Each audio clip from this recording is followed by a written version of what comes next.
It's Dibs and Grandy here on a Monday on a Willard and Dibs. Dibs, how was your weekend? Oh, it was awesome. And yesterday was one of those underrated sports days where you've got the Open Championship in the morning. And thank you. Shout out Ryan Fox, the Kiwi. What a great finish. From New Zealand. A walk-off birdie putt on 18. Nobody birdies 18. Like, nobody. Getting par on 18 is like, yeah, good job. You got a par. That feels like a birdie if you par it. The birdie feels like an eagle, and he made birdie, and he needed a birdie. And, I mean, shout out Cameron Young, who finished about 4 hours earlier. He's just chilling. Did you see the video of him on the little the putting green, and he can hear the roar of the crowd from however far away that is, and he's just like, immediately crestfallen. That's it. That's all done because if he's not watching live, he's just working on his short game. You're thinking about the playoff because you're tied, and you know that nobody birdies 18, so you're thinking, all right, I'm going to get loose, and I'm going to get ramped back up because he hadn't played in about 3 hours, and so it'd be so hard. You can't like eat a big meal or have a couple of beers or take a nap because you're still like, I may have to go back out and play, and then you hear the roar, and it's like, oh yeah, that sounds like a birdie. It sounds like I lose, and so I'm out, and so you go from that. And you dovetail it right into the World Cup final. I do want to shout out the great people at Bay Street, Emeryville. The watch party was amazing. Full house of people, and Jesse Moore from Promotions, and Steiny was there. And I brought my wife and another couple, the Crowleys, Drew and Aaron, and we had just an absolutely great time. The sun was out, and then the sun was behind the clouds. It was muggy. The screen was big, and there was people everywhere. It was such a fun way to watch the game, and it's one of those like lifetime memories. Oh yeah, and the game was good. I mean, the first half, not a ton of action. Argentina didn't record a shot until what point? Maybe the 117th minute. Oh my God! Like no shots, and you can kind of see. Was so good. And you and I talked about it on Friday, and I said this is kind of the way I thought, like a 0-0 first half, and then Spain eventually would get that goal, and could Argentina have enough time to answer? But they unfortunately were playing a man down because that thing devolved for Argentina into a little bit of a chippy, a little bit of a dirty affair. And I think that the frustration for Argentina hit them a little bit too hard, and so they were overly physical. And then Enzo gets the second yellow, and it's like, okay, now it's over. He sent that dude for Spain helicoptering into the air. Sure he did. Oh, he did. Did you see that? But I mean, you know soccer more than I do, and with every contact. Well, they're coming in full speed. You clip his leg, the dude's going to go flying. Right. So he helicopters and he lands, and it's 2 or 3 more additional rolls just to make sure that we all know how bad that was. Well, it was a well-deserved yellow. Easy yellow. And he got the first yellow for dissension. That is lame. Yep. You cost your team a shot at the World Cup because you were yelling at the ref. Yes, but also like, yes. I mean, Spain was the better from the opening minute all the way through. So good on you, Spain. Tip of the cap, and there you have it. Clearly, they were the better team, but a fun finish. Extra time was fun. I didn't have much of a dog in the fight. I was rooting for penalty kicks. The drama of penalty kicks when I don't have a dog in the fight is amazing. When I have a dog in the fight, it's the worst experience of your life. And I think there's probably a lot of soccer fans who know exactly what I'm talking about. But Spain, a well-deserved champion. And they were not the only champion crowned yesterday, Dibs, because as you mentioned, we went from the Open to the World Cup final, and then we went to the Summer League final, Dibs. Oh, so good. Warriors, Grizzlies, Cam Boozer versus Yaxel Lendeborg. Dubs down 10 in the fourth quarter, and Yaxel wills the Warriors back, and they're your 2026 Vegas Summer League champion. Oh, and heck yes. Thank you, Jen. And then he takes a shot as well about Cameron Boozer and their team and Lemon Booty, and basically they got a little bit of the pucker factor, and so you got to love to see when a guy gets, ready to talk trash in a Summer League game. It's pretty cool. Do you want to hear it? I'd love to. Yaxel Lendeborg post-game after winning the Summer League championship on the fourth quarter comeback. Man, their butts got tight, man. They puckered up, you know what I mean? So, I mean, some of us are built for the moment, some aren't, you know what I'm saying? So, when you get those opportunities like that and you go attack the moment, then, you belong in that moment. So, just our spirit, our will, our desire to not lose is pretty much what helped us out that day. Their butts got tight. Yeah. They puckered. Some of us are built for the moment. Some aren't.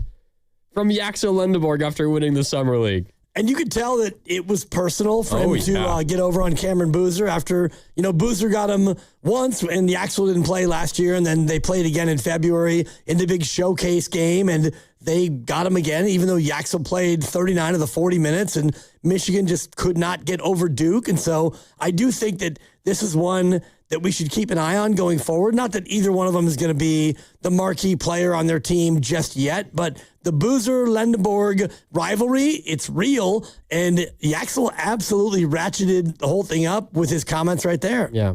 What can you make of a good summer league performance like that? So this is a guy who playing mostly against guys that are his junior in terms of age, maybe relatively similar in terms of experience, but his junior in age, in physicality and in strength, right? His junior. But he comes in, he doesn't like absolutely dominate to the tune of just, by far being the best player on the court in every single game that he played. He won the championship game MVP, and he was really good. 21 points, 10 rebounds in that win yesterday. He averaged about 15 points per game, 7 rebounds, 4 assists per game in 6 games in the Vegas Summer League. Shot 46% from the field, 35.7% from downtown. Clearly had a really good couple of weeks in Vegas. There's absolutely no denying it. Had a really good couple of weeks, really good 6 days. But how much stock, Dibs, can we put into a good Summer League performance like that? Because I think we sit here and we're like, okay, this dude, at least so far, is who we thought we were, but we're not going to immediately turn around and say he's going to be the best player in this draft. That's not, Summer League isn't enough of an indicator of what, the regular season is going to look like. Yeah, and I think that you have to look at it in 2 different ways. You look at the team performance, and you look at what they did, and they had Malachi Leon's NBA player already. Yeah. Will Richard, NBA player, a guy who played a ton, and LJ Cryer. 3 of your 5 starters are guys who played in the association last year. So you look at Memphis, and I don't think that they had that same level of experience. So they actually do have some NBA dudes. So for Boozer obviously hasn't played yet, but he's clearly an NBA dude. Cedric Coward, rookie last year. He was good last year. He is an NBA dude. Okay. Olivier Maxence Prosper is also an NBA dude. And Taylor Hendricks played a good amount for Utah last year before being traded to Memphis. Okay. So, a little bit of like young NBA against young NBA, and then you get your rookie against our rookie, and our rookie happened to be better. Yeah. But the one thing that I do take away is when you win anything, it becomes a part of your muscle memory. So, looking at the picture of them holding up the trophy, and you won a trophy. That actually matters. It doesn't matter what you win. Winning is something that will give you confidence going forward to maybe the fact that you can win again. So he played well, and I thought that he should play well, but you got to play all those extra games because you made it into the tournament, and you got 2 extra games. You ended up playing, 6 games, I think, in Summer League? Yeah. And plus, you had a couple more before that in the California Summer League. Yep. So it's all good. It is. Yeah. I think you make a good point. For me, it's less about like wins and losses and even the numbers for a player. Obviously, ideally, you want more points, more rebounds, more assists, shoot at a better clip, both from the field and from downtown, win every game you play. Obviously, like in an ideal world, you want everything to go perfect.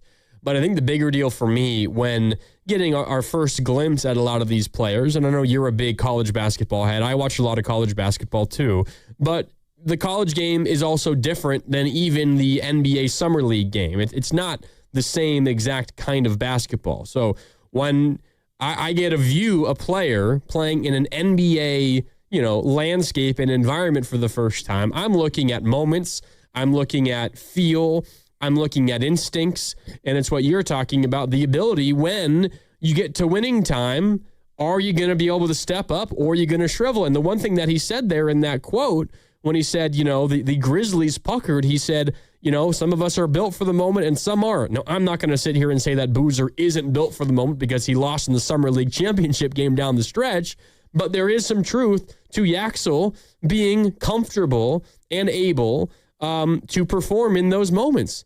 One thing that the biggest positive for Draymond Green when he came out of Michigan State, Dibs, was he's undersized. Don't know exactly. As Steiny said earlier, he's a tweener. He's not a guard. He can't ball handle. He's also not a very good shooter. He's a good defender, but is he too small to defend 4s and 5s? And is he too slow to defend 3s? The one thing that they would say positively about Draymond, though, Dibs, was he's a winner. He just wins. Wherever he goes, he wins. And Draymond might say, well, I mean, it's Michigan, right? You can't say this about Michigan. He calls them the scum bums, is what he calls Michigan. But there's a similarity there, Dibs, in terms of Yaxel Lendeborg, that the dude is just kind of a winner.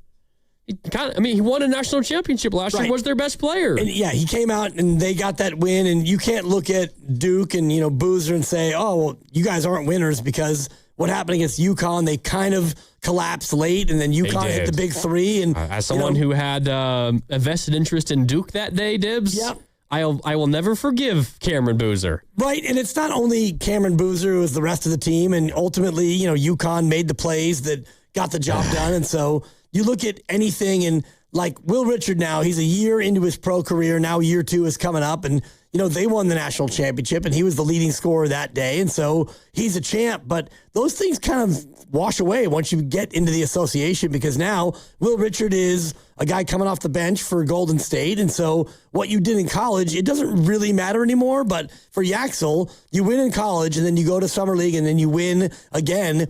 You have a certain expectation of yourself where I want more of that. Like, I want more moments where I'm holding a trophy. And so I do think that muscle memory becomes important as he goes forward. So 888-957-9570. We want to hear from you guys, Warrior fans. Just how excited and fired up are you for Yaxel Lendeborg?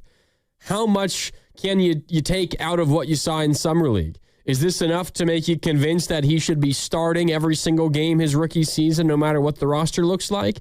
Are you convinced that he's going to be a piece for you for years to come that can maybe be the bridge from this era of Warriors basketball to the next, post Steph Curry, post Draymond Green, post Jimmy Butler, assuming that he's still on the roster when he comes back and returns from his ACL? Just how excited are you for Yaxel Lendeborg? That's what we want to hear from you, Warrior fans.